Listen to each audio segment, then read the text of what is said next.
Welcome, everyone, to Altadena Talks, our 27th episode. And today, we got a very special show for you today. Let's get the formalities out of the way. I'm Brian Bacchus, and you're not. I'm Jamal Smith. Glad to be back. Hope everybody's been well. And this is Altadena Talks. Thanks for attending the latest edition or episode. This is where we actually pull together all the resources possible for all those who are rebuilding from the crazy fire disaster. And we also have some exciting live folks to come on to share some experts around the rebuilding process. So to begin with, I'm going to jump into the announcements. Some of them are a little old, and I apologize. I've been away for a minute, but we'll get through those, and then we'll bring on both Toni and our special guest. We'll announce them. Just 1 second. Here we go. All right, cool. So this first event is brought on by the Union Station. It's the Eden Fire Relief Pickup Information. Every Wednesday from 11 to 7 p.m. It's essentials that are available through USHS Adult. There's kits with hygiene products, toiletries, deodorant, razors, menstrual products, toothpaste, and toothbrushes. There's new bedding, towels, clothing, full-size stuff for like body wash, bars and soap, shampoos, and conditioner. There's food, such as shelf-stable food, and snacks, sack lunches, and for babies, diapers, wipes, and formula. And there are also assorted gift cards. This is at Union Station Homeless Services Adult Center at 412 South Raymond, Pasadena. And again, it's on Wednesdays from 11 a.m. to 7 p.m. And for information, you can reach out to Eden Fire at ushs.org.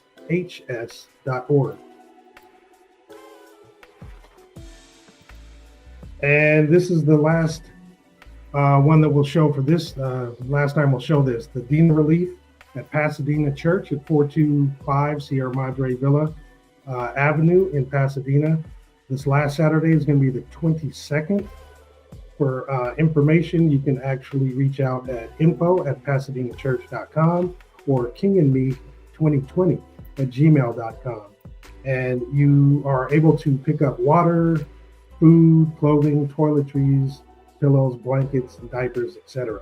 And this is one of those events that they actually do need volunteers. So if you're able, please go ahead and volunteer. Once again, the disaster relief claim assistance started a couple Friday ago. They're open on Wednesdays from 9 a.m. to 1 p.m. and Fridays from 1 p.m. to 5 p.m. And this is at Jackie Robinson Community Center at 1020 North Fair Oaks Avenue in Pasadena. Now we're getting down to those critical dates. We already have passed the deadline for American Red Cross, which was the 14th on Valentine's Day last week. But then for FEMA to register for them, as well as the Small Business Administration, the deadline is the 10th of March.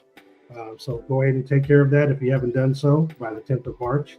And then for the U.S. Army Corps of Engineers, for the right of entry, the deadline, if you want to opt in, is 31st of March. And I know it seems a little ways away, but it's going to come up on you quick. So if you're interested, go ahead and sign up for that. And again, the disaster recovery centers, they a couple weeks ago, they added new hours. So they're open 7 days a week from 9 to 7, 9 a.m. to 7 p.m. And this is at 540 West Woodbury Road in Altadena. And it's now also a one-stop shop. This is it's a one-stop rebuilding shop to help property owners navigate the rebuilding process. You get all your permitting and planning done in one place for your house or business. It's co-located at the Disaster Recovery Center. I believe this is the one that was at PCC for a while. I think Toni had mentioned this before. And then tomorrow, and we'll have more information, more updates tomorrow and later. But this is the last one for today. This is the part 2 of the Eaton Carathon. This is Painted Promises. It's Monrovia's first pop-up art gallery and community event benefiting Altadena schools. The town of Monrovia is opening the doors of the historical Santa Fe train depot for the first time in years. The special location will be open for a 3-day multi-layered community event and art show hosted by Chris Los and Route 66 artist Sellout. And this is actually going to be, the first event is going to be on the February 21st from 7 to 11. That's the opening night. There'll be a community event on February 22nd from 11 a.m. to 2 p.m. Let me go back. The opening night is for 21 and over. The community event is for everyone. And then on Sunday, there'll be a jazz brunch on the 23rd from 11 a.m. to 2 p.m. So this will actually be pretty interesting. And hopefully you guys are able to participate in that.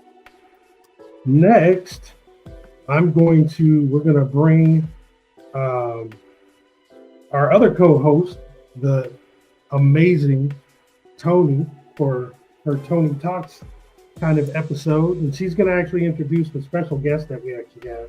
I'll let you go ahead and take it from here, Toni. Thank you, Jamal. Good morning, Brian, and everybody that is watching Altadena Talks. I'm glad to be here today. I'm bringing yet another builder onto our program today. And the builder, the company is called Williams Homes. And this morning we are bringing in Patrice Quishenberry. I think I might have said Quinenberry or something else the other day when I was talking about her. And instead of Brian correcting me on the spot, he told me afterwards, you didn't say her name right. I'm like, why you didn't say something? Because I'm going to stop and say it, right? If somebody does it. Right. You was on such a flow, nobody even noticed it. And that's why I didn't say nothing. Then we would have brought attention. You just call her PQ. It's easy to just call her PQ. Right. Okay, so we have Patrice PQ. I'm going to still say Quishenberry. I'm going to get her name correct. From Williams Homes on with us today. Patrice, we're so glad you're here. You've watched a couple other segments that I've done and brought on Kendra Mays of Kendra Custom Homes. And then Sal Amin was on with us last Friday from I can't even think of it right now. Vivier Home, thank you. I don't know why I was putting the E first. You got to say it like Vivier, from Vivier Constructions. And so now you have got scheduled. Super excited to have you here. Why don't you tell us a little bit about yourself and what you do specifically for Williams Homes? I know this because we've talked for an hour or two, but for everyone who's watching the podcast, could you do that, please? Sure. Thank you. Quick side note, Patrice and I went to high school together. We graduated the same year. We did. Yeah, that's how I wound up vetting her, because Jamal was like, hey, Toni, you got to vet Patrice. I was like, okay, cool. Yes, we went to high school together. Jamal's mother was my 9th grade English teacher. As she was all of ours. Yes. Okay. So thank you for having me on this morning. It's a pleasure to be here with you all. And just a little bit about me. I was born in Compton and lived the first few years of my life in Denver because my dad worked for Martin Marietta. And then when I was 5, he got transferred to JPL, which brought us to Altadena. So my parents bought their Altadena home, our family home, in 1974, and I was 5. And my dad still lives in the home. It did survive the fires. He does still live in the home. My mother is no longer with us, but my dad is here, and he's been in the house for 50 years. And just a little bit about my dad, just really quick. My father is 80 years old. He just graduated, good God. He just retired from work from JPL. He was the mission flight director for Voyagers 1 and 2. And I'm just really proud. That's a whole nother conversation. But I have 2 brothers. And we all went through Pasadena schools. And as you know, Pasadena Unified governs Altadena. So I attended Burbank. I attended Altadena Elementary. We were all at Elliott, and then we all went to John Muir.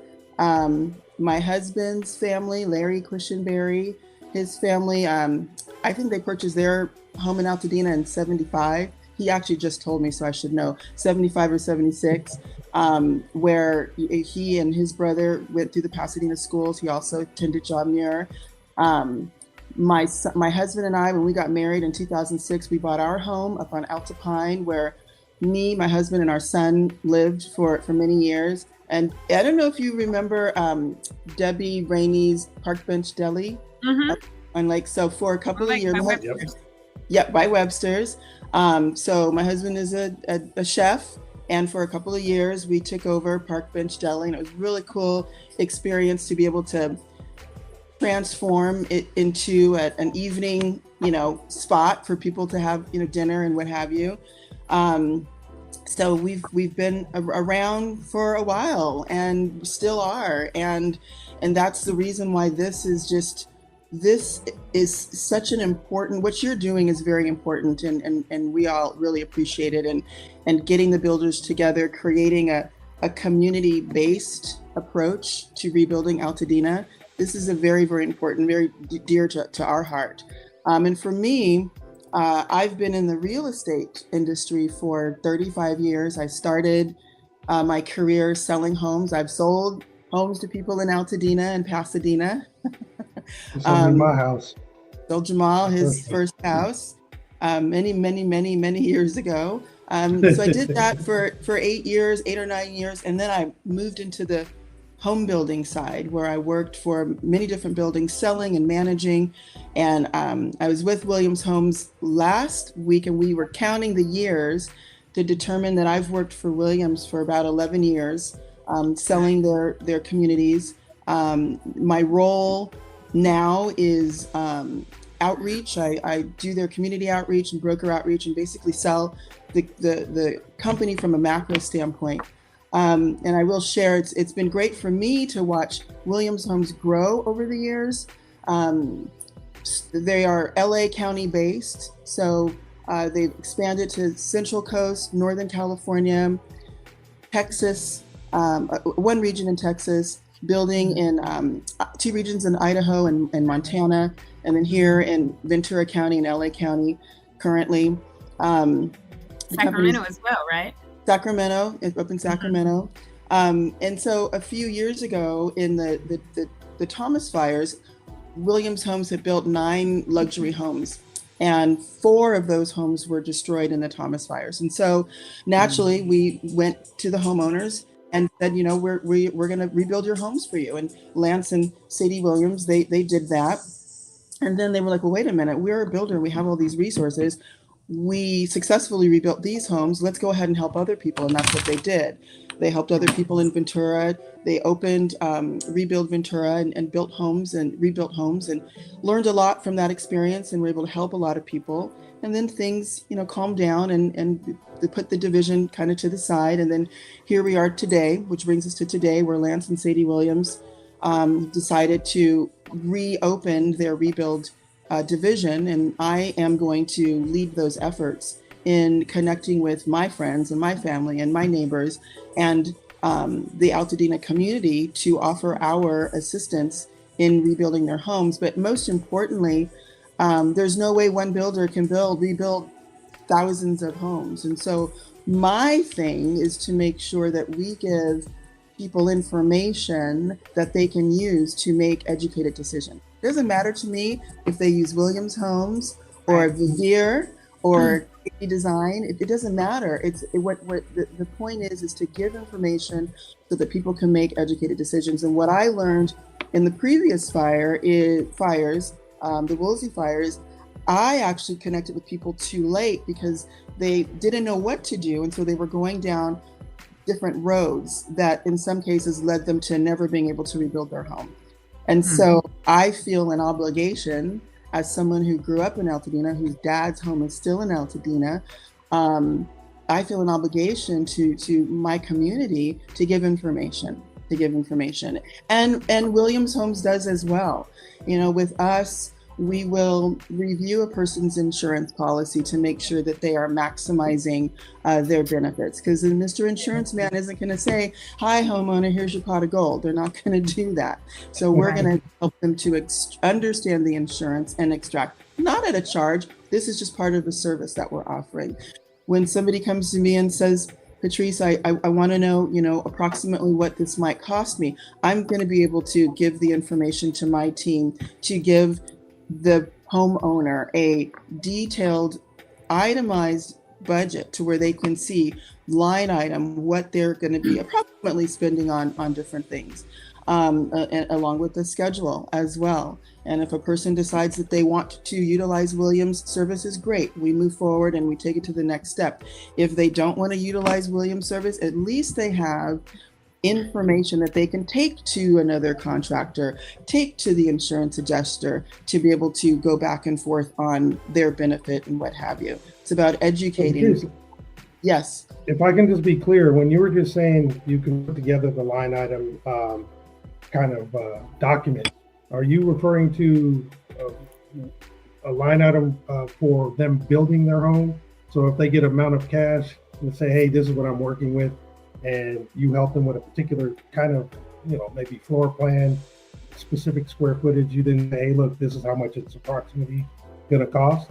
And then that's when you're saying, hey, if you want to go with us, cool, we'll proceed. Or if not, you can take that somewhere else. I think she's temporarily frozen. Well, oh, there you go. Uh-oh. Can you hear me? No, we can. Yes. Yeah. Your video was frozen for a second, but you're fine. Can you see me? Yes. Yeah, you're good. Back? Okay, good. And I'm right next to the thing, so I don't know why this is happening. But sorry, Jamal, I got a bit of what you were saying, but if I heard enough, I think you were asking about the budget that I was referencing. And what that is, it's a detailed line item budget to show all of the costs associated with rebuilding their home. So that's Gotcha. what they'll Thank have. you. And that's what they can take. They can take that to anybody. They can compare it.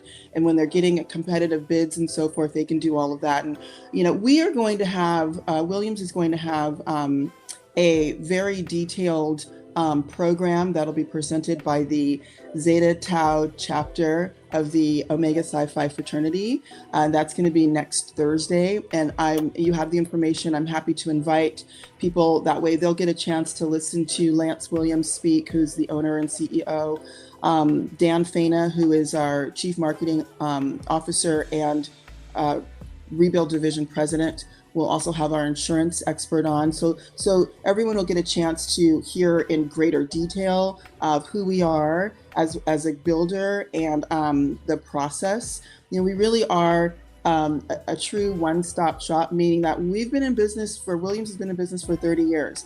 And they have relationships with architects and engineers and all sorts of trade partners and subcontractors. So when if they decide they want to utilize Williams Homes, it's truly, we're giving a one-stop shop, a concierge service where they can sit and go over details with us, tell us what they want, and we will execute. They don't have to go down to 540 West Woodbury. They don't have to worry about meeting the inspectors. We have the team in place to do that. And the one thing that I want to say before I forget is we are a new home builder. It's a family-owned and operated company, privately held. We've been building, Lance Williams has been building for 30 years. His wife, Sadie, grew up in the business. Her family's been building for 80 years. It's in their blood. It's what they do. We are not the builder that's going to be buying land and building on it. That's not what we're doing. We're not even going to build for someone who's swooping in from out of the area, buying land and wanting to build. We're not helping those people. Oh, wow. We are helping people who live in Altadena who want to rebuild their home in Altadena. And another thing, yes, we are a production home builder. These homes that we're building in Altadena are custom. And I made sure that my company knows, let me take you and show you, that's a John's Cottage. That person's going to want a John's Cottage. That's a Tudor. The person's going to want a Tudor. This is, Spanish style. So Altadena is made up of all of these different fabulous, architectural styles that we need to keep to maintain the integrity of Altadena. It's very important. And I'm getting passionate. I'm getting emotional because it's very important. We are not doing these cookie cutter type homes. We're going to give people what they want. If they want a little bit different, that's fine. If they want to pick from our floor plans, that's fine. They get to do what they want. And then also there's strength in numbers. So if we have 5 or 6 or 10 or 12 or 15 homes, in a 3 or 4 or 5 block radius, that then is like a phase 1, right? So we put on our production hat, phase 1. And so when we're talking to our subs, it's like, you're not going to get one home, you're going to spread it across. When we have our superintendent, our project manager, that one person's not paying for that one person's salary. It's spread across, all of the homes, which allows them more spending power, right? It's not taking away from the money that's owed to them to be able to rebuild their home. They can maybe do some tweaks or different things that they want to do. We have some tools that will give people, and this is even before contracting someone. I will give you a specification sheet to help you to detail what was in your home, like for like. I'll give you something to help you kind of think about the personal property, because who's thinking about that, right? But you have to think about these things. And really, we've developed our kind of playbook on like 4 really important points, right? So people, and I have it written down because I didn't want it to stray, because I could just talk, but people need to make sure that they're stable in their living situation, right? So secure where you're going to live, where you're grounded for the next year or 2 years or however long this is going to take. A place, because your family needs a place to be together and to heal and to go through this process. And then you want to really define what was lost in your home. And again, I have a format that can help with that. That'll help, frame your path to go forward. And you want to understand your resources as far as getting certainty and clarity with your insurance carrier. You want to know what you've been paying for this insurance. It's now to get what you're owed, what you realize your maximum benefit. And then the most important, if you're going to rebuild, is to find a build partner that's going to take you through the process, right? Someone's that's going to take you from point A to Z in the way that you want, so that you can rebuild your home, move in, and get going, right? Rebuild your life. So we got a couple of questions up here. One says, will they be able to work with their current plans from the county records for their homes? Yes. If they have if they have it, yeah. And if not, some of them. Right. Yeah, if they have it. I talked with a gentleman this morning, actually, who has his plans, and he asked the same question. And absolutely, we can work with that. And if you want to change some things, we can do that as well. And we have the architects to be able to do that. So the next question is, I think that he says, what are your architect and engineering fees? But I think that as part of your one-stop shop, they're all encumbered, right? Like whatever, when you do that contract, you're not charging separate. You do everything. The architect, it's all there, right. The survey, and that's a question. Everything is part of Williams Homes, right? Absolutely. Just like with Kendra Mays and her project. Okay. Yeah. Is that the one you were going to ask? Go ahead, Brian. Ask that one. No, that was. That's okay. There's one that says the county did not have any plans on record for our home. That's okay. We can redo all of it. Absolutely. Yeah. Just based on what a person tells us, we can put. What your home looked like. What the bedrooms are. There's a footprint of the home, and we'll do a lot fit because there's certain setbacks and so forth. So, and one of the things to remember, so that's not a problem if you don't have your plans.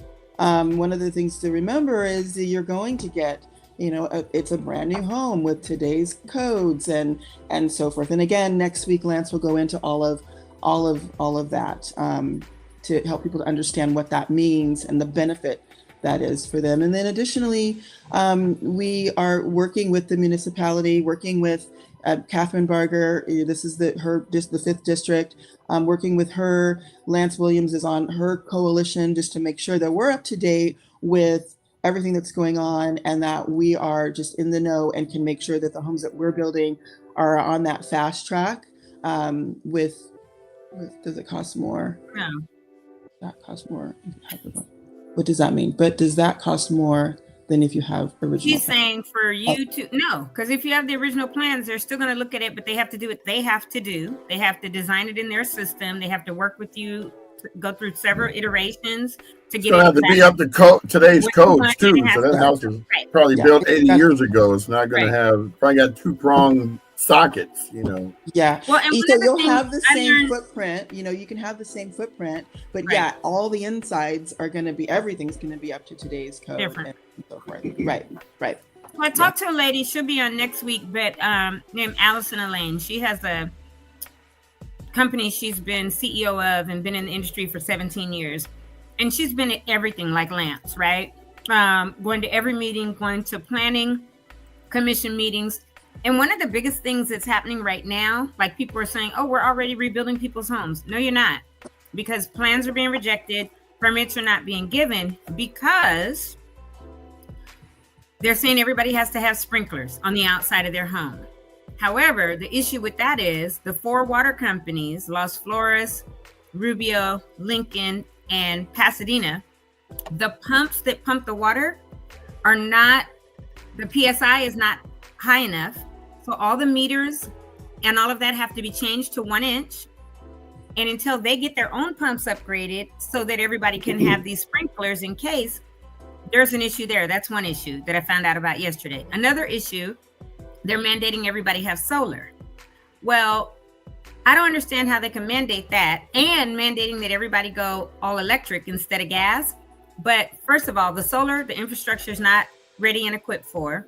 Neither is the all electric because our stuff is not underground. They have replaced these power poles and put the lines back. They're not energized, but they're doing that instead of going underground, which could take years, a decade or something to do all of Altadena. And so what's happening is they're saying everybody has to have solar.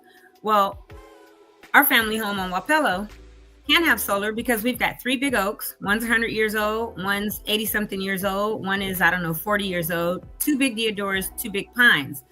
When my parents, I have solar on top of my house, but when my parents tried to get solar on theirs, they were told it would be pointless to spend the money, right? Because they have all those trees and all their trees are alive. The arborist has not said they're dead. We know California oaks cannot be cut unless the arborist comes and certifies them as dead. So they wouldn't even be able to get solar. So then the question is, how are you going to do exceptions for people that because of their lot or their trees, they can't get it if you're saying everybody has to have it? And you can't force people to cut trees to get solar. And so there's so much that's still unknown and unanswered that if anybody already says, oh, we're already rebuilding home. No, you're not. You're not. You're in the talks with people to rebuild, but you are not actually building it. And then whether it's concrete siding, right? Or whatever is going to be the materials that are used to have more fireproofing and fire retardant. All of that stuff so far has not. So the county also has a plan, an emergency response plan that they did in 2023 that they announced, but it's never been filled in. And they've never finalized it. They started it in 23, but they've done nothing with it. And so now they're trying to hurry up, fill in the gaps of it, get it done and out there. And it's like, it's too late. You started it 2 years ago. You should have been working on it for 2 years just in case. And they didn't. And so what's happening is they don't have answers to all these things. They do not know about what's going to happen with the solar or the exceptions.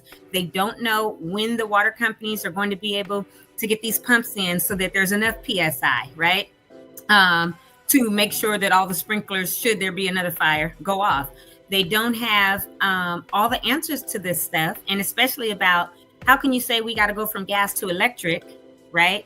That's a California Public Utilities and Edison and all of them getting together saying, oh, force people to go electric, but the grid's not ready, right? Which is why they say everybody needs to have solar. Grid's still not ready. And for anyone who wants to know something about solar, people think that you're going to be net zero and not have a bill with solar. And that is not true anymore because in 2023, they changed it. And in order to get solar now, not only do you have to get panels, you have to get at least one battery with it. And Edison takes 75% of what you generate now and only gives you credit for 25. It's not like you used to get 100%. And then they would do a true up bill. The people that are grandfathered in get this true up bill at the end of the year to say, okay, you've given us all this, you owe us this, or we owe you money. Now you get a bill every single month.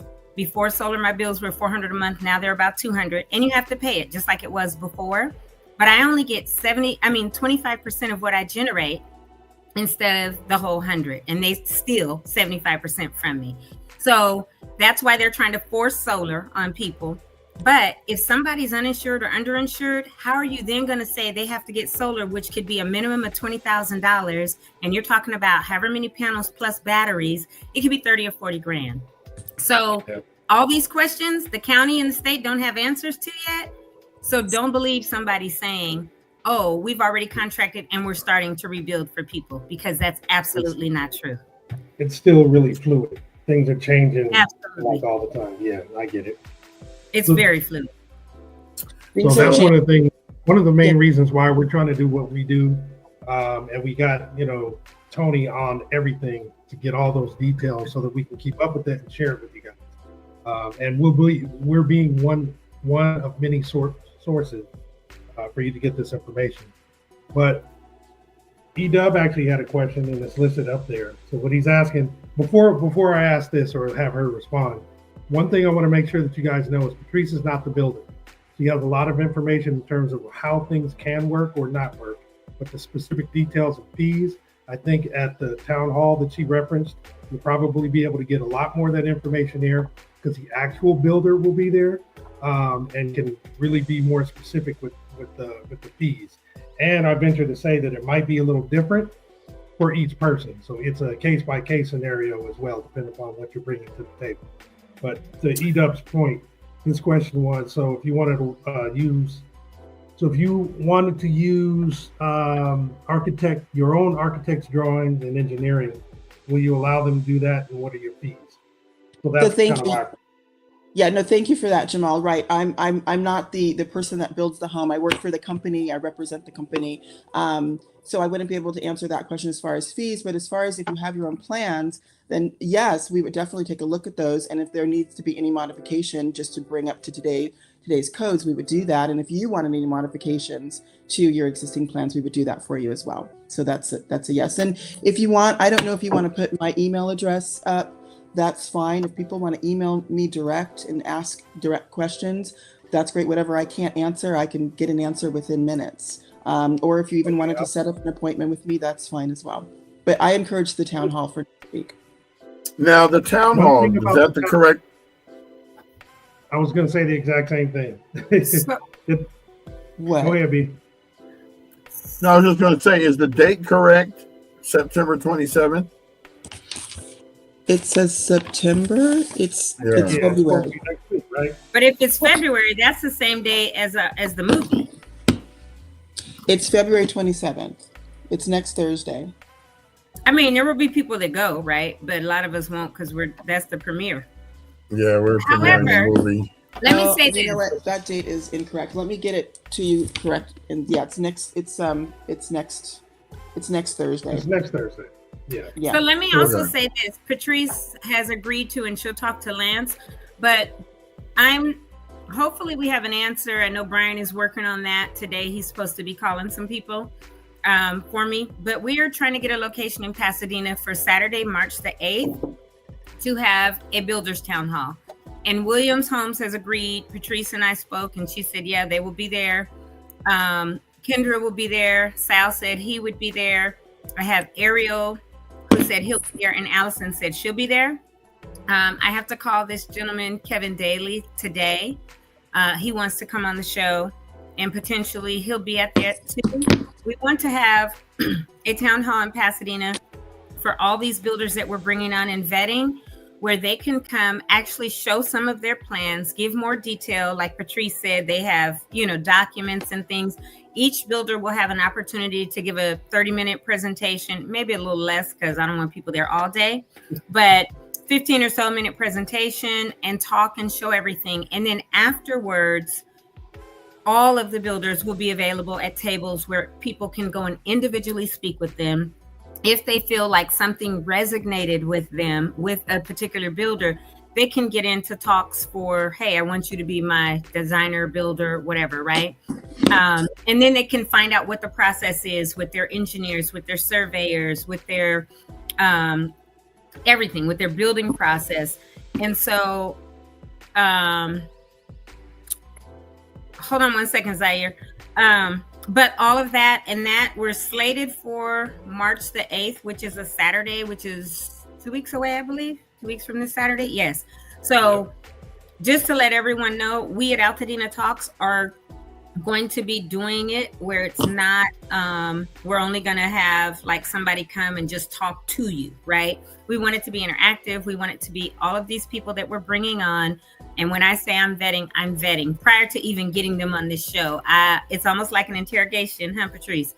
Or an interview. It wasn't bad. It was the tough questions and saying, you know, part of what we're doing at Altadena Talks is we don't want to bring somebody on and into our community that's not about our community. Not meaning they have to be from here, but if you don't have a heart for our community to come in and do this, we don't even want you here. If you are, like Patrice said, a developer, they don't want to work with developers that are coming in to buy land, to gentrify, or to flip and sell these lots, right?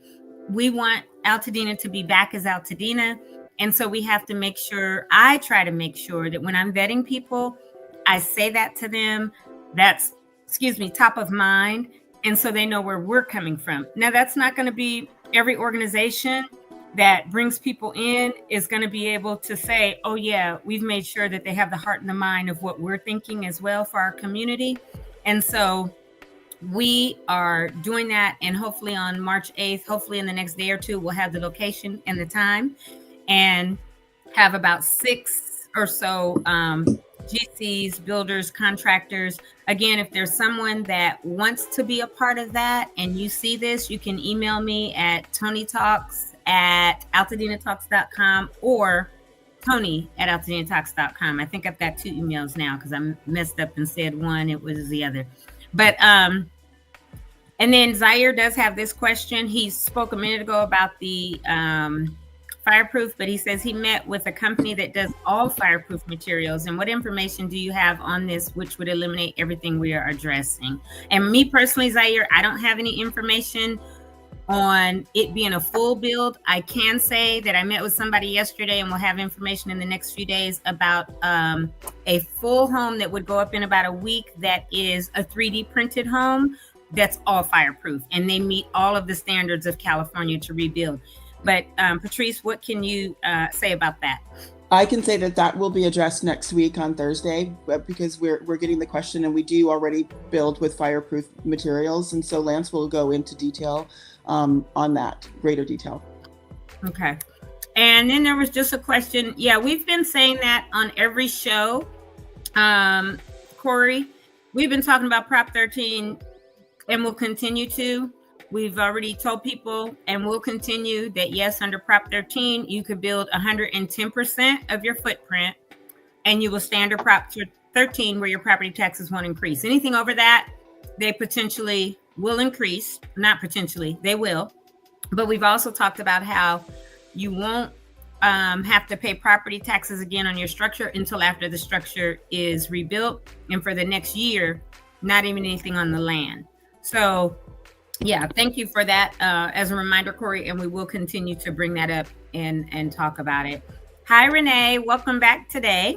Renee, I think we're going to nominate you as the designated permit puller because you seem to be on top of everything. So join the club, join the team. Let's get going. We need all hands on deck here. A lot of people. Builder has their own permit puller.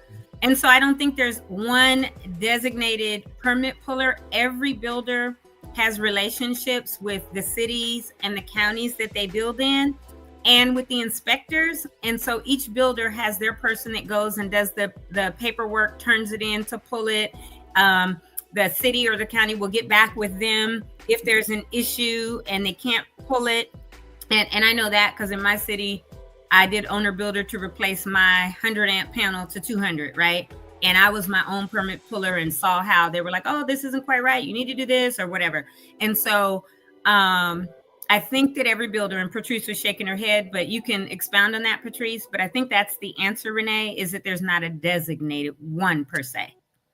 Yeah. Correct. You gotta understand too that this is 6,600 homes being rebuilt.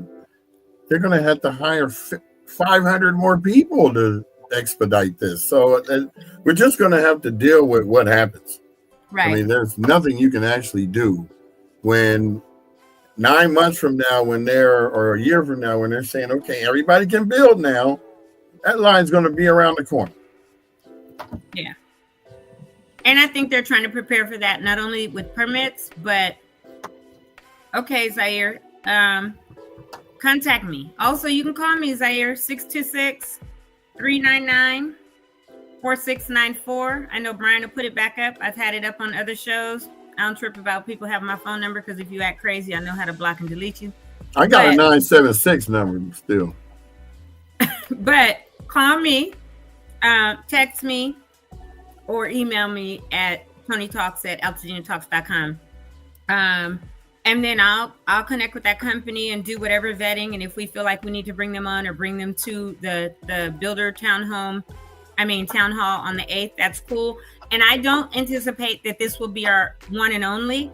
I would like to do this maybe this month, next month, or whenever, so that people can connect with the builders in person, not just through a contact form or a phone call. Sometimes you really need to see people and connect and feel their vibe to see whether or not you really do connect with them and something resonates with you that is with them. So, Renee, I love Renee. Renee, I gotta meet you in person. But we're going to indoctrinate her into the fold. Renee gonna be part of us, honey, because Renee is gonna ask every question every show, which is cool, right? Because even if we don't have a answer for it, like, I'm a researcher and I will try to find all the information on the face of the planet. So yeah, let's figure it out. Zaire or whoever, call me if there's a builder, if there's a company or whatever that we need to talk to, call me. So Patrice, I have a question. From there. We asked this of all the builders that have come on. What's the basic process? I mean, you kind of alluded to it when you kind of did your introduction, but what's the basic process if someone decided they wanted to go with you? What's step one before they actually give you a check, before any money transaction? So what happens is a person will meet with me. We'll talk. I'll complete what's called an intake form, which is just general information on their property. I will then give them a little bit of homework, which is the specification sheet, so that they can start thinking about, what was in their home as far as the specs are concerned. We will then pull a property profile and do just our research. If a person is comfortable and they want to give us the insurance information, we will give that information to our insurance expert so that they can go through the insurance and just make sure that they're extracting the maximum benefit. We will then, in addition, side-by-side addition, we will prepare that preliminary budget for a potential customer, and then we'll get together. We'll meet myself, we'll meet with Lance and Dan, or even Sadie Williams, and we'll have a discussion. We'll do it whether in person or a Zoom meeting to just really understand each other. We want to understand what a person wants and what their needs are. We want them to understand who we are, because it needs to work. They need to feel comfortable with who we are and what we're doing. And if they decide that they want to move forward, then we will give them a contract. We'll give them a schedule, and then we will start the process. And people are asking, should they opt in with the Army Corps? Yes, opt in. I've had people ask, oh, well, we're going to work to save our foundation. No, our recommendation is if they're removing the foundation, go ahead and remove it. Remember, we had homes in Ventura that were not even a year old that burnt, that we couldn't salvage any of those structures and foundations, and those were not even 6 months old. So go ahead and do that. Do what they're offering, and then we will start the design process. The homeowner will have different appointments with our designers, different appointments with our architects, so that we can craft what they want, and then we move forward. And we're not telling people what to build. We will just give you, we're like the guardrails, to keep you on the right path to be able to get to the finish line. And we just will start the build process. And the owners will... Go ahead. Well, I was just saying the owners have input every step of the way in the process, and not having to do anything as far as just making decisions. So when they ultimately contract with you, what is the initial cost? I mean, we've had other builders come up and their cost is $1,000. So just curious, I'm sure you know that part. Yeah, it's a standard. So would it vary? What we're saying standard, so it's like 10. It's a 10% plus cost, and I'm not saying it right. So you guys will have to come back on Thursday. I know they're not saying it right. So it's 10%, 10%, and there's different buckets. But I'm not the expert on that part. We'll have Lance talk to you guys about that. Yeah. And then one more question before we get to the other. Got you. One more question before we get to the other questions and comments. I know you already have floor plans. Are you designing specific new floor plans as options for people if they decide not to do like for like? Absolutely. And there'll be some of them that go in line with the uniqueness. So there'll be some Tudor, some, all the cottages and the other ones. Okay. Mm-hmm, mm-hmm. Yeah, absolutely. Whatever they want, they can have. And we'll just make sure that it fits within, the parameters of the lot. Nice. So Edeb was asking why you want. Go ahead. There's a couple questions that I wanted to pull up or address. Zaire asked for my number again, so if you guys can put that. I've had a couple people. I popped it up when he said it. Okay, cool. I can put it back up again. Yeah. And then Elaine said she spoke with insurance bigwigs and they're not requiring the solar sprinklers to have insurance on the rebuilds. That's the insurance, but the building code is requiring them. And the reason why is they're considering all these houses new builds, which we are disputing. They are rebuilds. They're not new builds. Granted, they don't have a wall standing, but that was not by choice of anyone. This fire took out all these homes. And so we're some people I've talked to are really advocating against it and saying, look, these aren't new builds by choice. These are rebuilds and they need to be looked at that way instead of forcing all these new codes. Certain codes, building codes that are new standards have to, but something like the sprinklers, and I can even see the sprinklers, to be honest, because where we live, right? But the solar, I think that they're going to have to make exceptions for that. And then Eric said, why opt in versus opting out? Eric, I know I've done some research on this, and Brian and I did because somebody we met on Saturday when we were up there. Army Corps prices have gone down. First of all, they said it could be 100,000. Then they said it could be 60 to 80,000. But what is happening with the Army Corps, and I know this from the house that has been cleared, the lot that has been cleared on Wapello. I was just there again yesterday. First, they were saying they're only going down 6 inches. I think they've gone down 2 feet on this one because they took that slab out, right? And Army Corps is saying they're not going to do soil testing, but I think as far down as they're going 2 feet, and they say it should be 6 to 12 inches, that they're taking out enough of it that it's probably clear. But the reason for Army Corps is that slab's going to be taken out. And if you opt for that, if you put on there, yes. And then when I was up there Sunday, I talked to one of the supervisors because they're also now ramping up people so that they can do this 24 hours a day and get it done a little bit quicker. But what's happening is they will contact you to say, okay, we're going to do your lot. You have the option to be on scene when they start to clear your lot. And you can tell them, please don't remove this. Please take this, like trees or how to go around or whatever. And the guy said, we literally are doing that with people. And the person that has the power to say, go on and take it down this far or whatever is usually the site supervisor. So to me, that's reason enough. And one thing that I did find out is the Army Corps of Engineers is not doing a lien on your property after they clear your lot. A guy told us, in Santa Cruz and Lahaina, they did that. I have fact checked. I have contacted people over this last week since Saturday. There have been no liens put on any properties as a result of the Army Corps of Engineers going in and clearing lots. There were foreclosures, but that had to do with mortgage or some other things. And we did find that. that in both places there were some foreclosures, but they were not liens.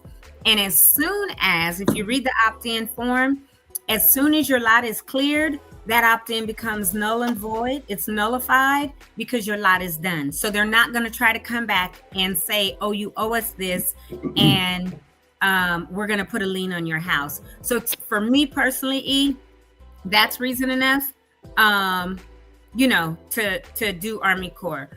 Your independent contractor can do it, but I don't know if your independent contractor charges are going to go up, more and more. And what I understand is if they're not approved to go to the dump sites, whether it's Farnsworth Park or Altadena Golf Course or Lario Park over in Industry, they're having a problem dumping, and because it's toxic. So your independent contractor has to be approved to go and dump at those sites. So I would check and just make sure that they're fully hazmat certified and that they have approval to take that hazardous waste to an approved site. So for me, I'd rather not have that stress and problem and the extra, and just go in and let the Army Corps come in and do what they got to do, nullify it later, and be done with it. Hey, Patrice, what's your take on it? Because you seem rather adamant from a builder standpoint. What's your opinion about opting in, and why? Well, we had a conversation, my builder, with another homeowner, and Lance's opinion is to opt in and go ahead and have them remove all of what they can remove the debris, remove the hazardous, materials, and remove the foundation, because the foundation's not going to be, you're not going to be able to use it. And so why not have them remove the foundation, and then you're gonna have a new foundation has the post-tension, the post-tension slab and up to today's code. I mean, my parents' house is built in 46. I mean, if it wasn't standing, why wouldn't we go ahead and remove it and have a brand new earthquake safe, up to today's codes foundation? That makes sense. One of the other things that we had researched, and Tony's talked about it, many other folks have talked about it, is the cost factor. One of the things when it comes to, if you opt out, you have to incur the entire cost above and beyond the line item that's covered in your insurance. One thing that we did vet and verified multiple times is that you will not have to pay anything above what that line item in your insurance. The Army Corps of Engineers is going to bill your insurance, and we have talked about that before, but it's only going to, if it's $100,000 and you got 50,000 for your insurance, they're going to get that 50,000, but that additional 50,000 is not going to be something you have to pay for. So I think the cost is probably one of the biggest situations, probably the first thing people consider. But then those other factors that Toni was talking about. Now, EW, you're probably in a unique situation where you have, and then your contractor can do all of that stuff. They're already hazmat certified. They have the permits to be able to dump in the proper locations, and that's great. Maybe they can get some more business, but a lot of folks are not finding folks that can do that. And the people who are trying to get certified, we are hearing that they're having challenges. And it's being it's a lot more difficult. I'm sorry, what was that? I said, they're running into challenges. Trying to be certified. Here's the bottom line. We're trying to provide you all as much information so you guys can make an educated, decision. So if it really makes sense to you, E, and you have all the costs covered, then that's great. And you should definitely share, some information with folks who also want to opt out. Timeliness is also another factor. The Army Corps of Engineers, they're already kind of doing, unfortunately, they're subcontracting a lot of this. It's not like it's all Army folks doing this. And they're, kind of knocking these things out quickly. And the more similar to what we're talking about for building, there's economies of scale. If you can get a whole neighborhood ready to go ahead and get this phase 2 taken care of at the same time, they can do it quicker. So there's multiple factors. It's many, many factors. And I think if you go to this town hall or any other conversations you have with some builders that you want to have their opinion and get more detail about why they feel that way, I think that will be a great time to ask, that question again. Yeah, I agree. And everybody has to make whatever decision is going to be best for them, right? So if it's more If it's better for you to get your own person, go for it. If it's not, like Elaine said, apples to apples, you compare what it's going to be. Because if you come out of pocket more, on your own, cool. If not, that's cool. Like, it's your choice. Just like what you build back is your choice, as far as it's within your footprint, up to that 10%. It's people's choice, right? Because some people are saying, oh, we need to have all a certain home. Well, no, that would make us cookie cutter and make us track homes. And Altadena's never been that, and we don't want that, right? And so everybody has the choice to do what they want to do with what information they get, whether it's through us or not. We can just disseminate it. We could try to vet and make sure it's as accurate as possible, which is really what our goal is.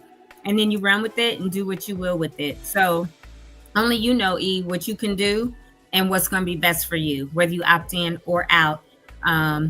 So, you'll figure it out. And I already know that about you, right? You smart, you know what's up, you're doing your research, and you'll do what's best for you. I did want to address Renee's comment that says most of the properties were not up to current code. This is true. So rebuilding to code potentially increases greater than the 10% on code updates alone. No, that's not true. The footprint is that additional 10%, meaning, like I said last week, and I'll say again, my parents' home, our family home, was 1,600 square feet, right? So that 10% means they can go up another 160 square feet. My mother's already said she wants bigger bathrooms, right? So we know now we can have a little bit bigger bathroom. So if you do that 10%, your property taxes are not going to increase under Prop 13. If you were under it, they will still have their 1,500, 1,700, whatever their property taxes were a year, is what they will continue to be capped at, because they're under Prop 13 and they will not increase. Code does not mean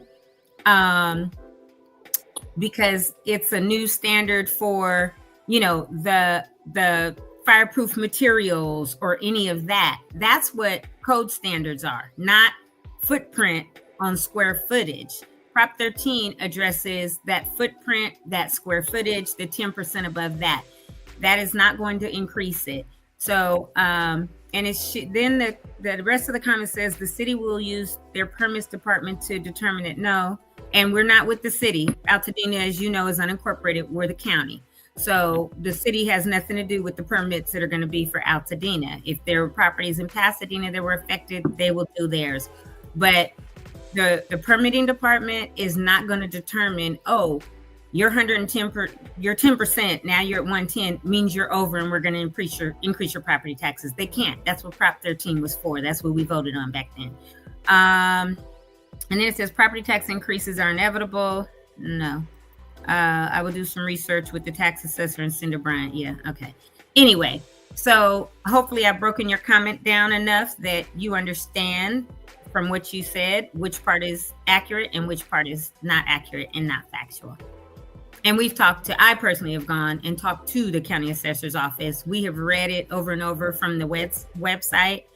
And Prop 13 is very, very clear.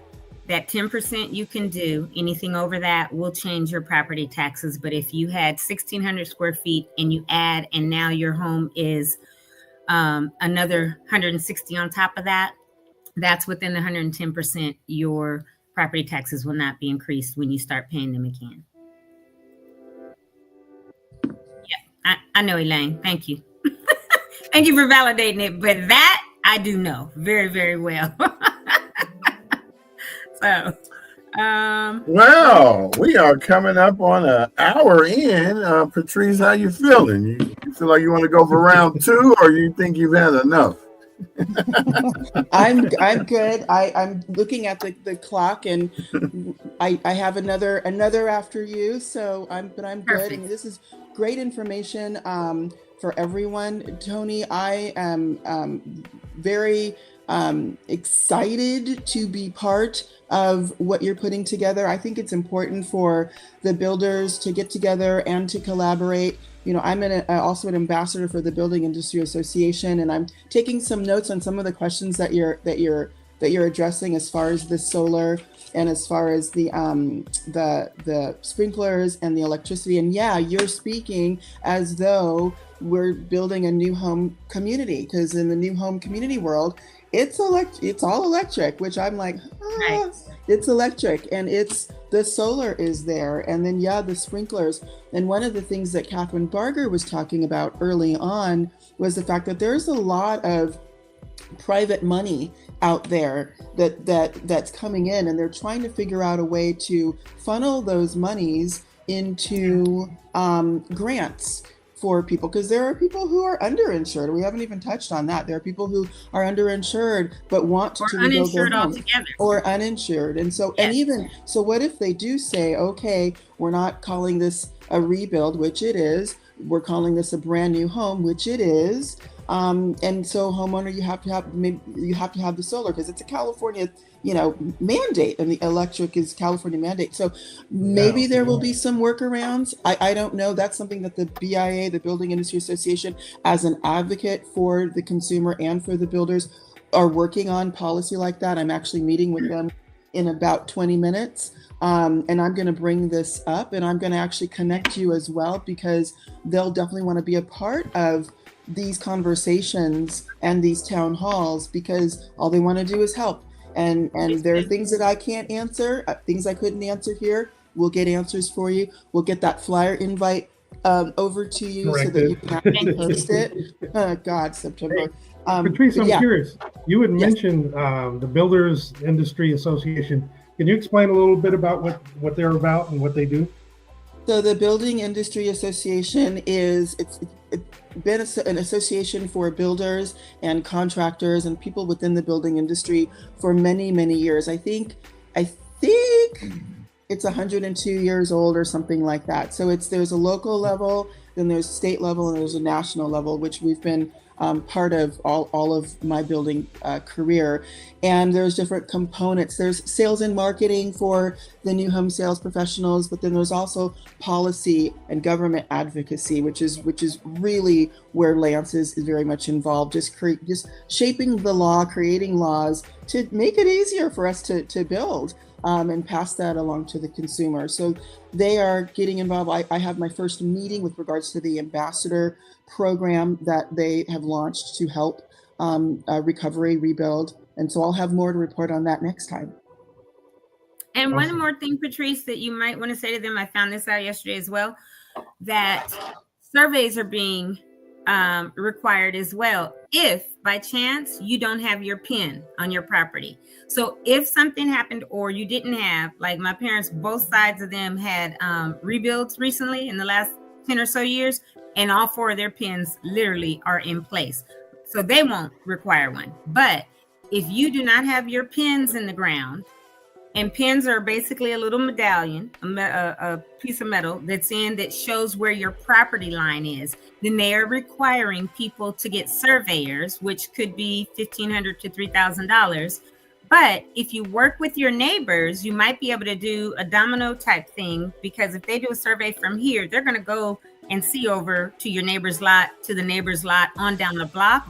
So it would be good to work with one surveyor for the block, or the north side or the south side or whatever. See what you can work out if indeed you all need a survey, so everybody's not footing that bill individually at $1,500 to $3,000, depending on the surveyor, but work together.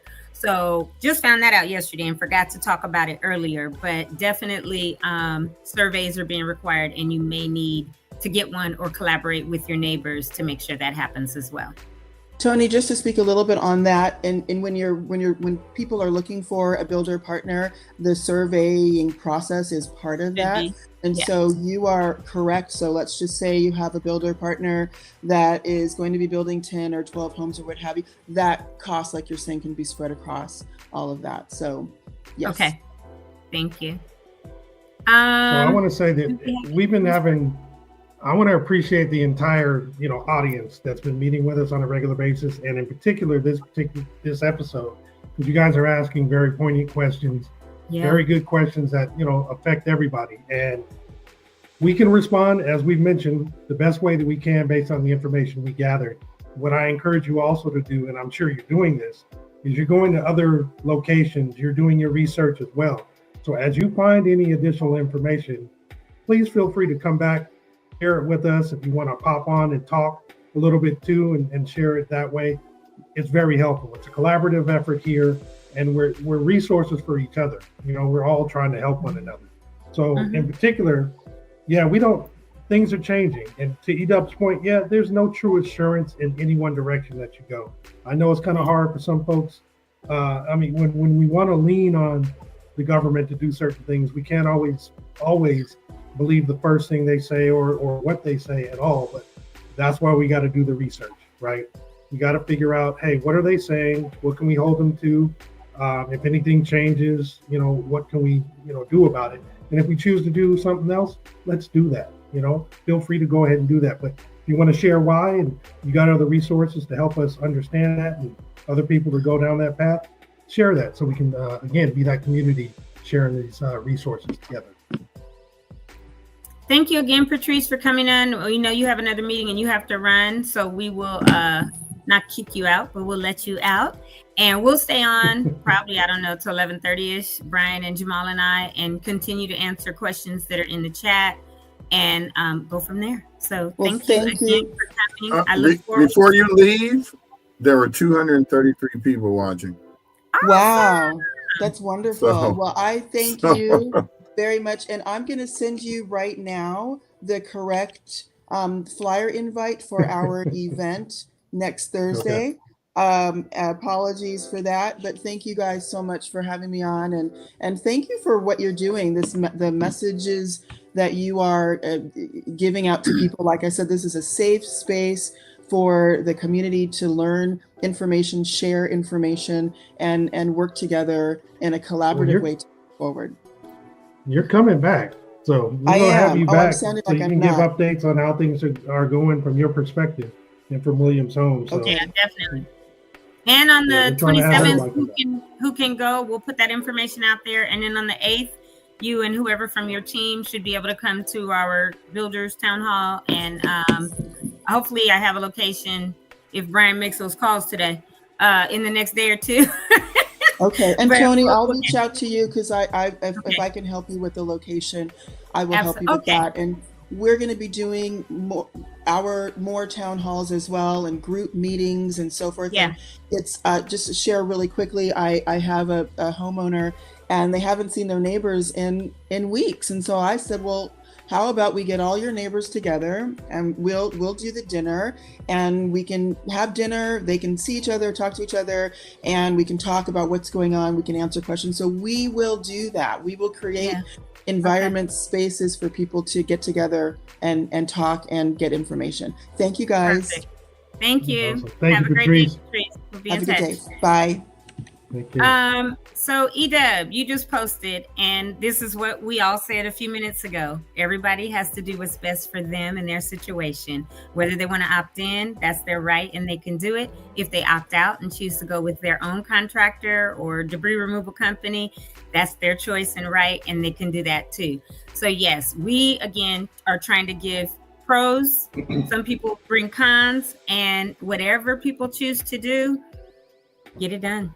So thank you for that, E. And then Corey, I want to address this one, and I know you will. We're not truly drafting you because we do a lot of our own research, but about Prop 13, you have on here the inheritance of the Prop 13 properties will feel the brunt of this rebuilding assuredly. Not necessarily. If someone inherits a home that's under Prop 13 and they did it properly through a trust where they're not going to get capital gains or any of that, they're not going to feel the brunt because they still have it in the trust and it's still going to be under Prop 13. So it would only affect those negatively, potentially, for someone who might have passed away, left the home to the kids, but never placed the home in a trust, which is obviously a whole nother show that we can talk about. But the importance of having, whether it's your land, your home, or anything else in a family trust. So when you do pass or someone passes and a home is inherited, it's done properly. And those that are on the receiving end of that inheritance are not hit with horrible capital gains taxes and then redone, their property tax as a whole is redone. So that's super important to know. And then You said, and then there's a lot of people who do not fall under Prop 13. Correct. If they did not buy their homes when Prop 13 was enacted and they have a newer home or they purchased recently, then they don't fall under Prop 13 and they have their regular property taxes. Now, the county still, if your house was lost and you filled out the forms, the proper forms, the calamity and all of that, then the structure was put at 0 and you will not be taxed on a structure again until after your home has been rebuilt. And that's from the county assessor. The second part is for the next year, you will not be asked to pay any taxes on your lot. They've waived that because of what has happened. And then that is the regular lot. Now, the lot falls under either Prop 13 or it does not. So the taxes will be according to whether you do or not. Okay, so that was addressing hopefully that for you, Renee, to give you some more factual information on those. Elaine says, I have a personal friend who chose to work with someone who is doing it for her for free, for her. So that is a no-brainer. She needs to keep as much as her funds as possible and rebuild. She didn't want to give her $30,000 for debris removal. I would assume she didn't want to give the $30,000, Elaine, that was in her policy for debris removal is what it sounds like, but I'm not sure. Again, people have a choice to opt in or out. Are the foreclosed we wouldn't know that, Elaine, Renee. I'm sorry. We wouldn't know if foreclosed properties are for sale. That's between a homeowner and their mortgage broker. And if the broker is going to foreclose it, then of course they're going to put it back for sale, that lot. So, I mean, that would be anytime if someone is foreclosed on, the bank is going to try to get rid of that property as quickly as possible. But I have no idea. I don't have an answer to that. Elaine, she doesn't get to keep that $30K debris removal or use it towards something unless her debris removal portion was a percentage of her overall bill. Okay, so I think that I wouldn't say that's 100% factual statement, E. And the only reason I say that is every person's insurance company and policy is different. For instance, my parents gave them theirs as cash a couple weeks ago, USAA. They are going exactly by what the law in California says. My parents have not had to fight. They're not having to give itemized stuff. They gave them their contents, like what they were supposed to in full, put it in the bank, things like that. But then I've heard people say, they're not going to give me a penny until I tell them every single itemized thing that I had in my house, down to a toothbrush, so every insurance company is operating a little differently and everybody's policy is not the same. That's cool, Renee. I get that. And hopefully we have the answers for you. And if we don't, we are going to, remove these, keep these questions and we will try to get those answers. But every insurance company is different. Farmers, maybe not, Elaine, because I know some people that have farmers and they're having a hell of a time. But everyone I know that is a veteran that has USAA or Veteran Connected, because that's the only way you get USAA, has told me that they've been stellar and there's no hassles whatsoever. Hopefully they continue that way. But literally, they've been calling my mother, checking in, reading the policy. And I have it on my home and my sister had it, but checking the policy and reading it and saying, this is what your policy says. And this is what the state of California mandates we do in order to write policies in California and to do business in California. So things my mother didn't even know, they're showing her, this is what we have to do. And this is what's in your policy. So here, boom, you'll have that in your account tomorrow or whatever. So I can speak for USAA, but I think every policy is different. And they told her, this is what you have for debris removal. Boom, it's in your account. They also told my mom, hold on to it, because if you opt in and they try to send us a bill for it to say, give us this, we're going to say we already gave it to the homeowner, and they will send you a bill and you pay them that, right? Which was your coverage amount and nothing more. So I think that we should probably say you have to deal with your particular insurance company based on what your policy states. So we can't give an overall answer to anybody for that. You have to really check with your company, your insurer, and your specific policy, because my policy is not the same. Even if I have USAA and let's say Jamal and Brian have it, my policy is not the same as theirs, right? Because of my coverage amounts, what I want to have covered, what I want to pay, the extras, my policy may be a little bit different than anybody else's, even though we have the same insurance company. So I would venture to say it's on a policy by policy basis.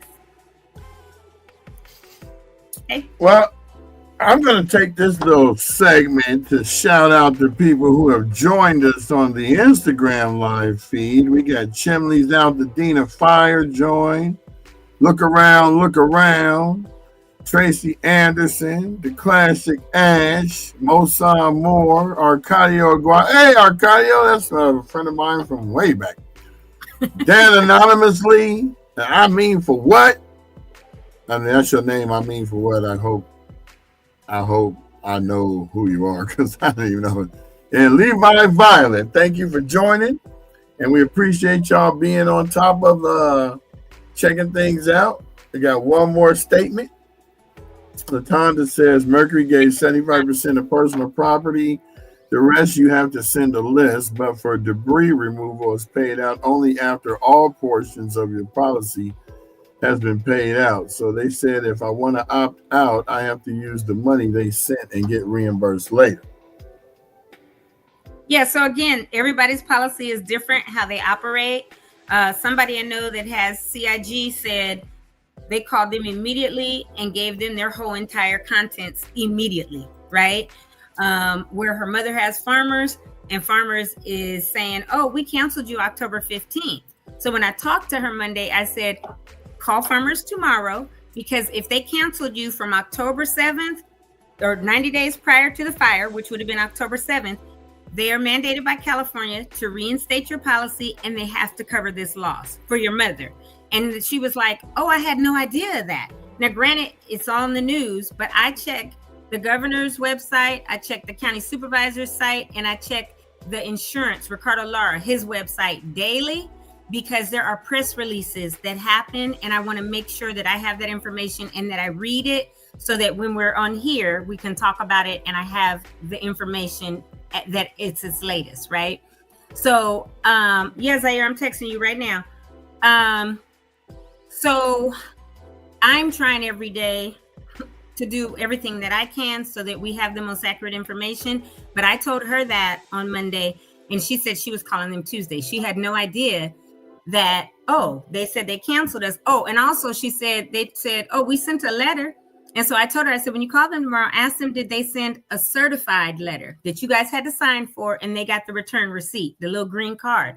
I said, because if not, they didn't send a letter. If you don't have an actual certified letter that they can say you signed for, they never sent the letter. Because we know things happen. Sometimes mail never gets to us. Mail is stolen, mail is thrown away. So you can't just send a regular letter canceling my policy and don't have an acknowledgement that I ever received that. So I told her, I said, you tell them that, and you tell them, and I gave her the link to the press release that says they have to cover it if it's been 90 days from the date of the fire, back 90 days, which was October 7th, and they have to cover this loss. So she was going to call them Tuesday because she had no idea.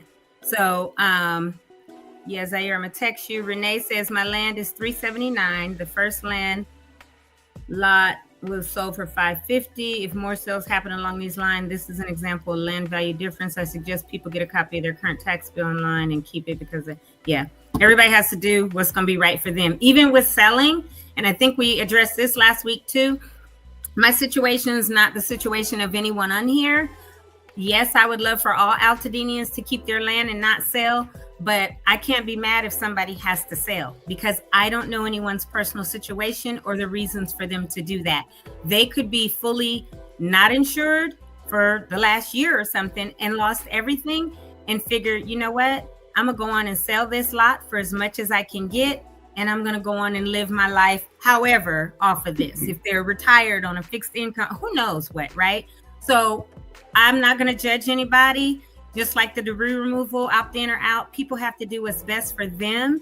And with selling property, people have to do what's best for them. I wish everybody the best, and I would love to see all Altadenians rebuild, but we know that that's not necessarily going to be the case. So land values will change, and once these homes are built back, those values will change as well. Yep, they surely do mandate for all cancel policies. Yes, under 90 days prior to the fire. Yes. So if anybody was canceled from October 7th through January 7th, all insurers in California have been mandated.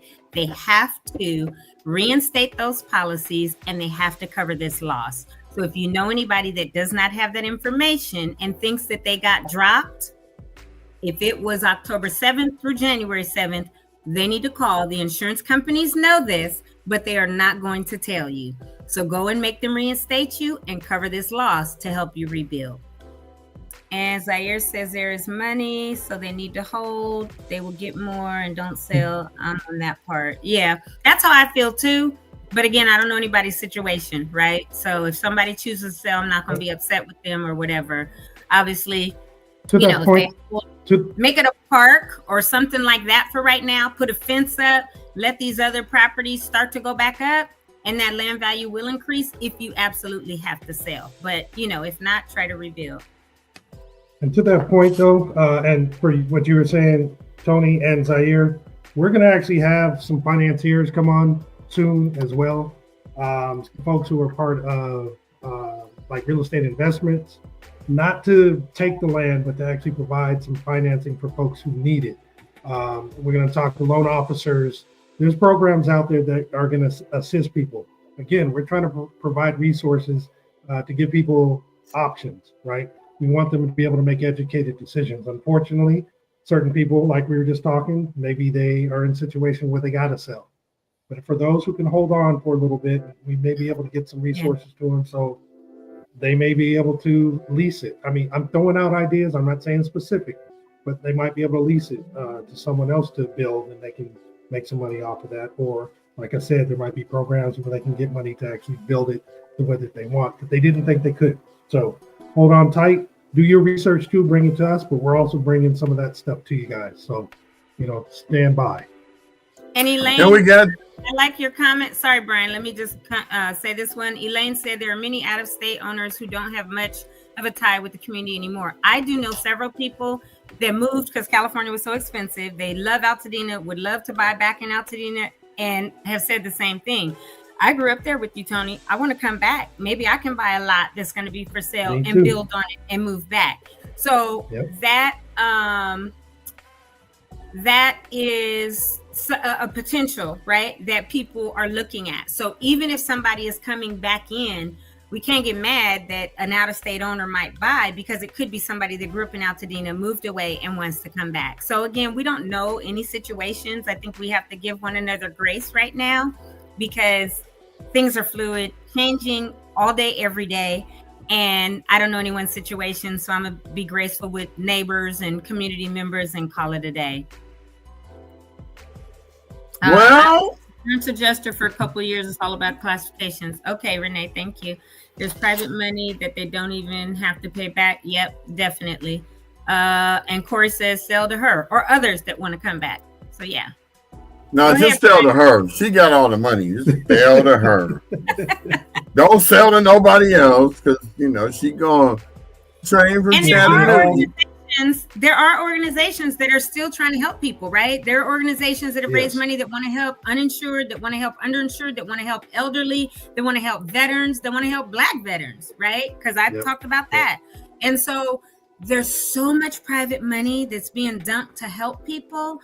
Just breathe for a minute. If they ask you, fill this out for a grant, send this so that we know who you are, do it. And then when it comes, it could be the entire amount you need to build a house again, for all you know. Somebody might say, I'm going to give you $500,000, get your house rebuilt. It's just that things are happening so fast. We're just in week 6. Tuesday was week 6 exactly.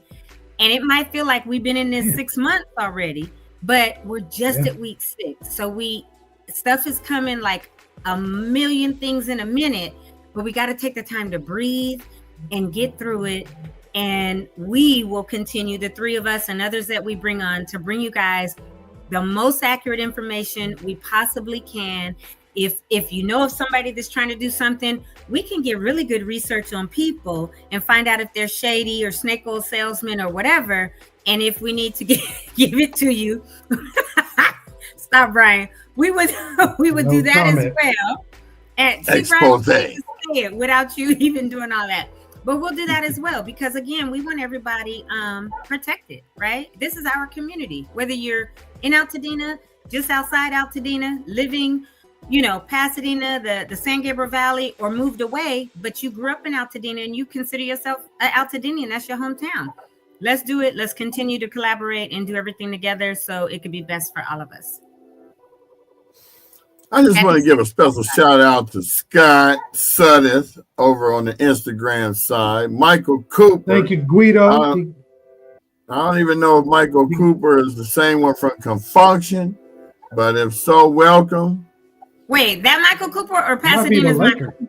They went the Laker. They went to HS. Is it the Laker? Really.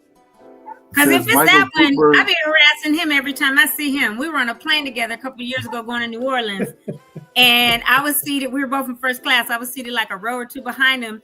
But right before we got on the plane, I was like, "Stang's house." He was like, "Ah, nah." That's all I said to him. Right.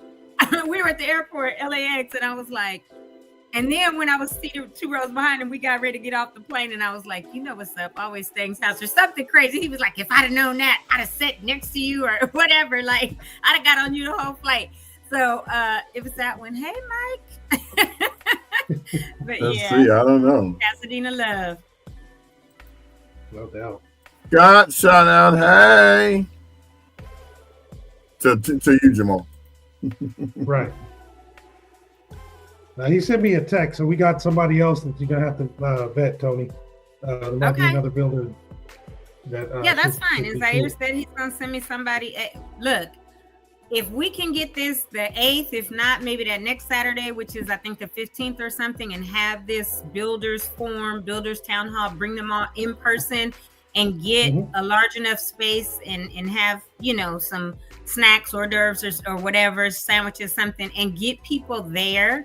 So that they can ask questions to builders, right? They can have some other people that are doing planning and or talking to the planning commissions, like Allison or like Lance, there because they're in the trenches, and disseminate the information by giving the answers that people have real deal questions to that we obviously may not ever know, right?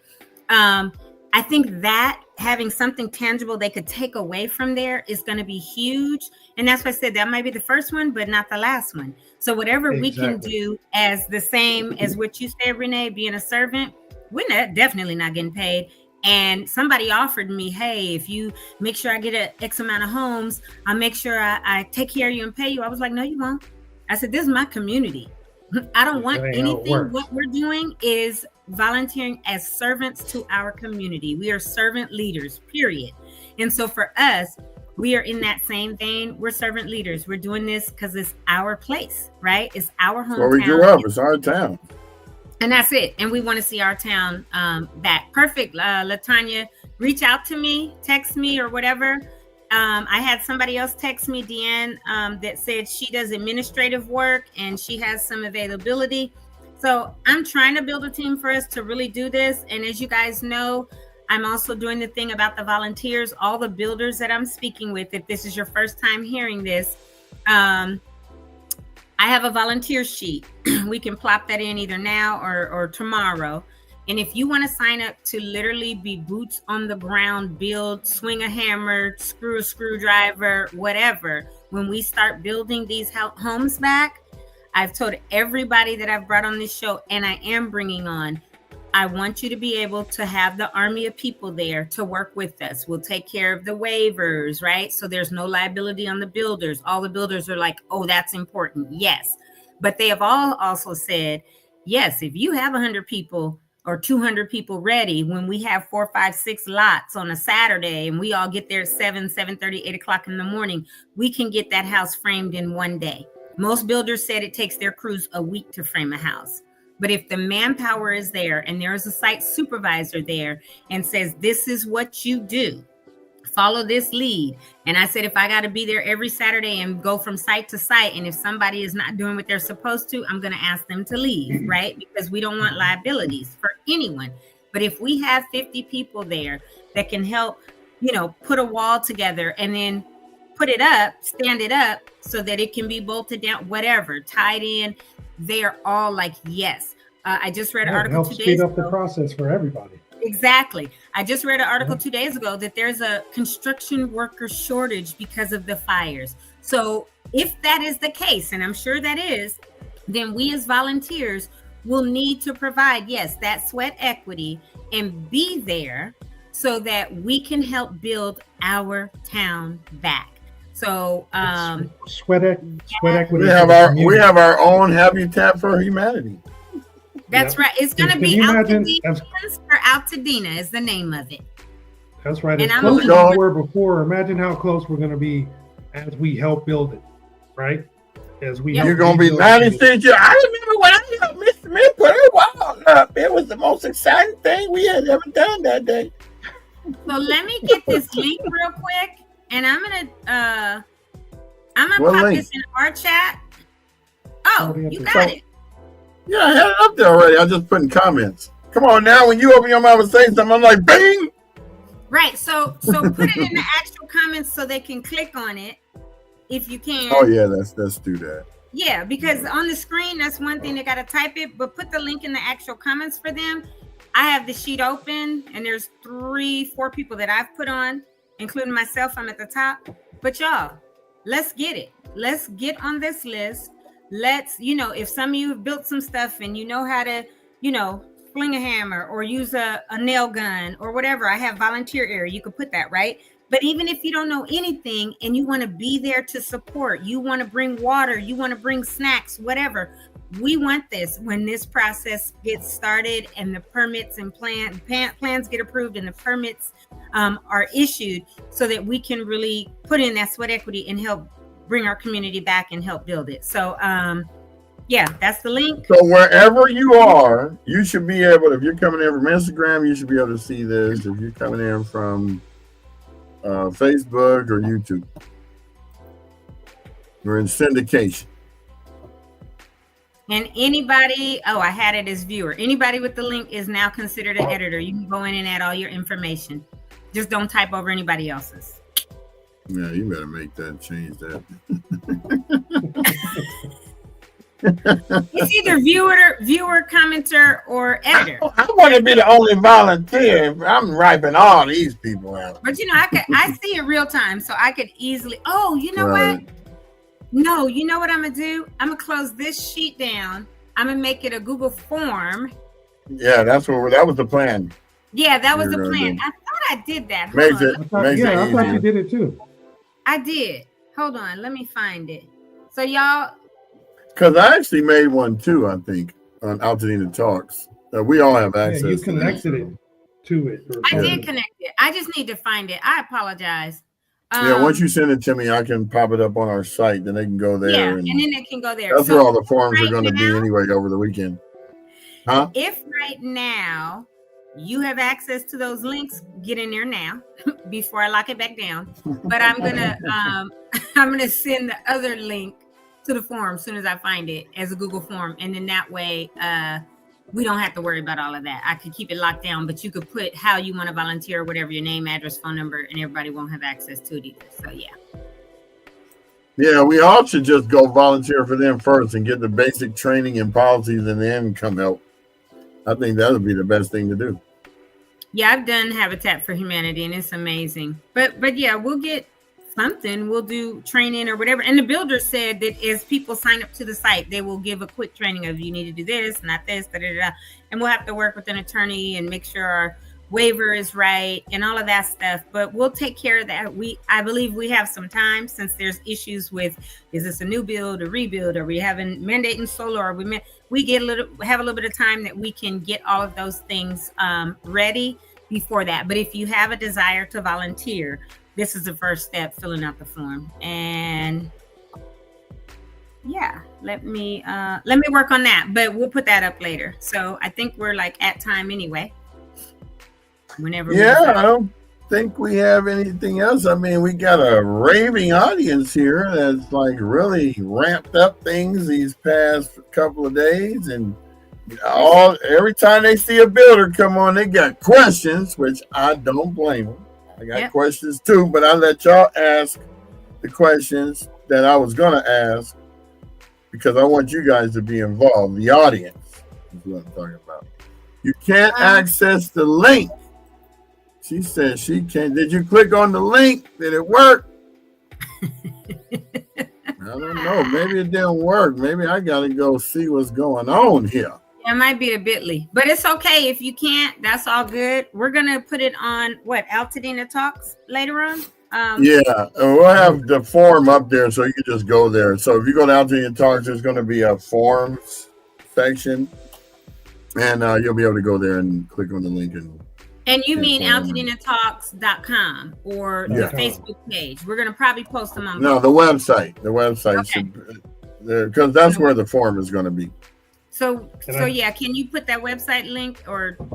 I will when and just go to AltadenaTalks.com later on tonight, and you will see forms, and then forms will be the form to fill out volunteering, the form to fill out for building.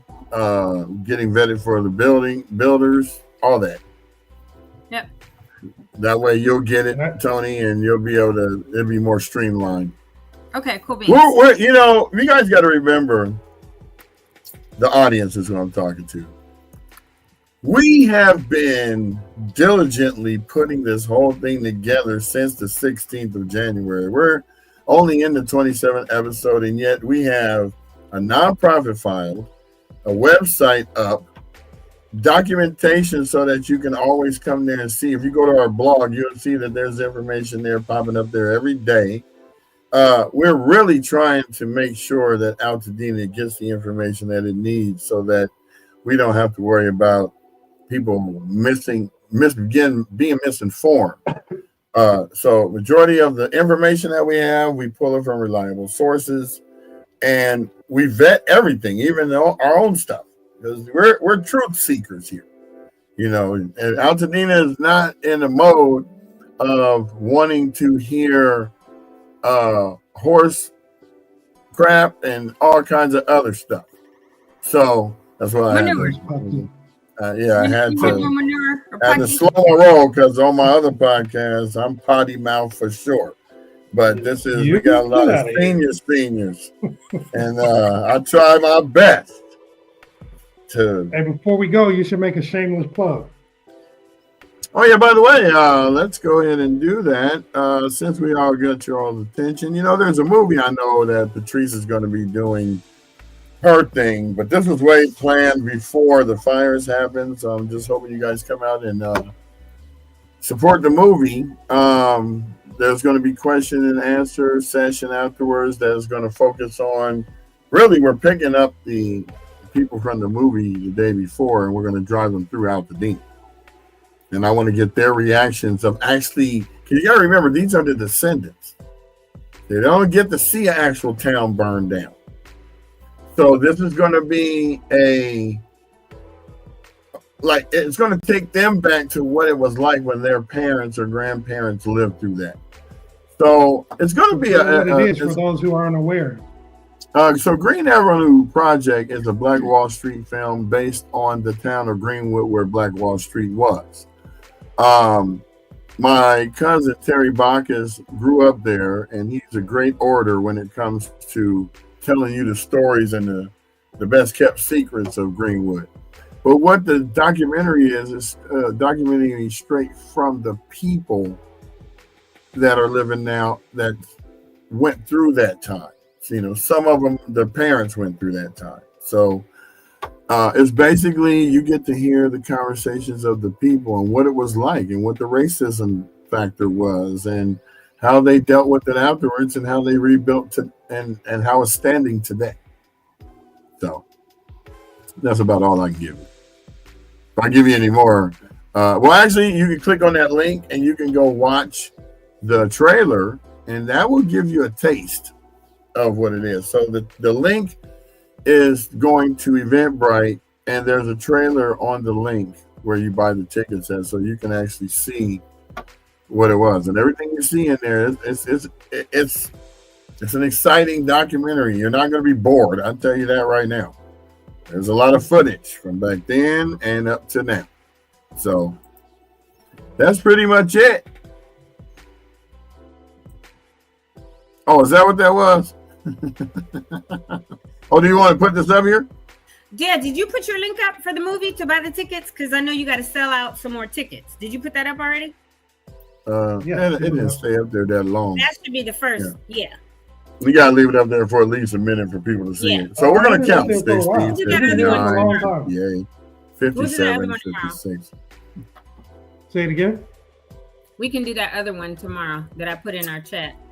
So just to give y'all the numbers right now, because now we're liking to do that.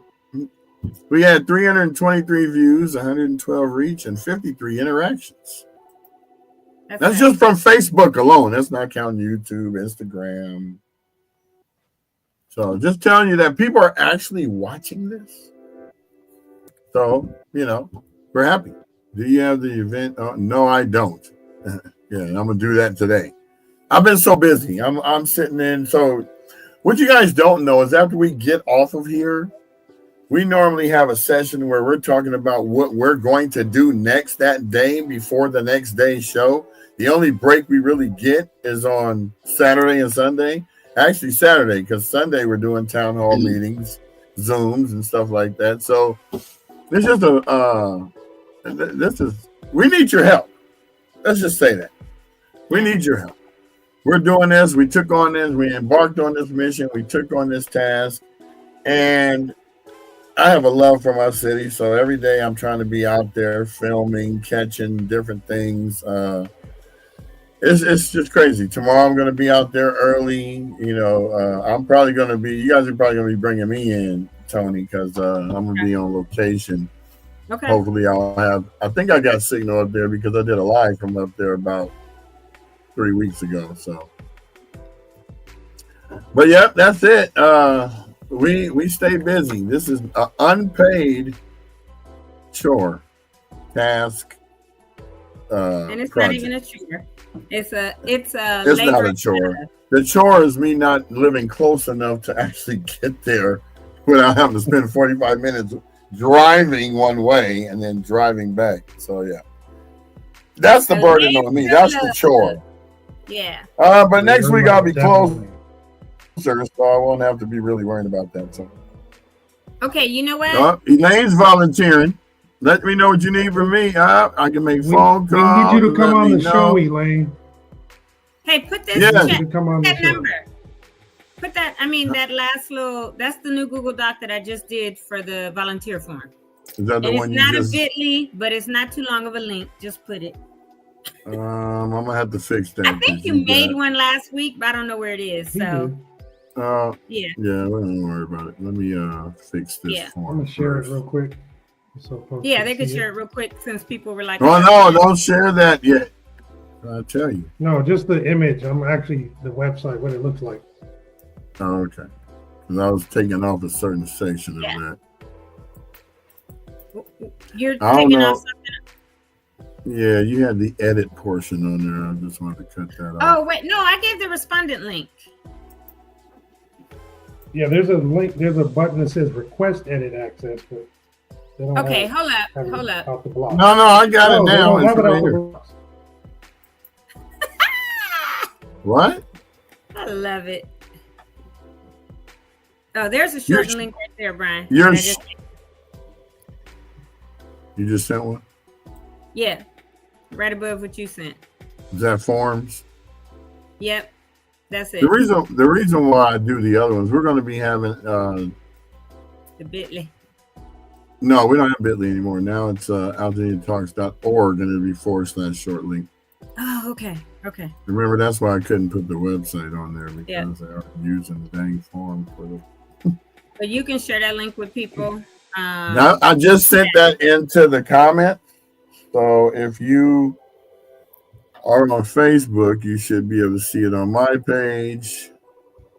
And you should be able to see it on Altadena Talks YouTube page. So if you're not following the YouTube channel, that's where all of the for those people who don't have access to Facebook, who don't have Facebook, we also have it broadcast on YouTube as well. And 4 other Facebook pages, 2 YouTubes, and Instagram. So, and pretty soon we'll be in 30 places, but I don't want to scare you guys. So we're working on that too. We're trying to go into syndication. 73 more episodes to go. Then we'll be like friends.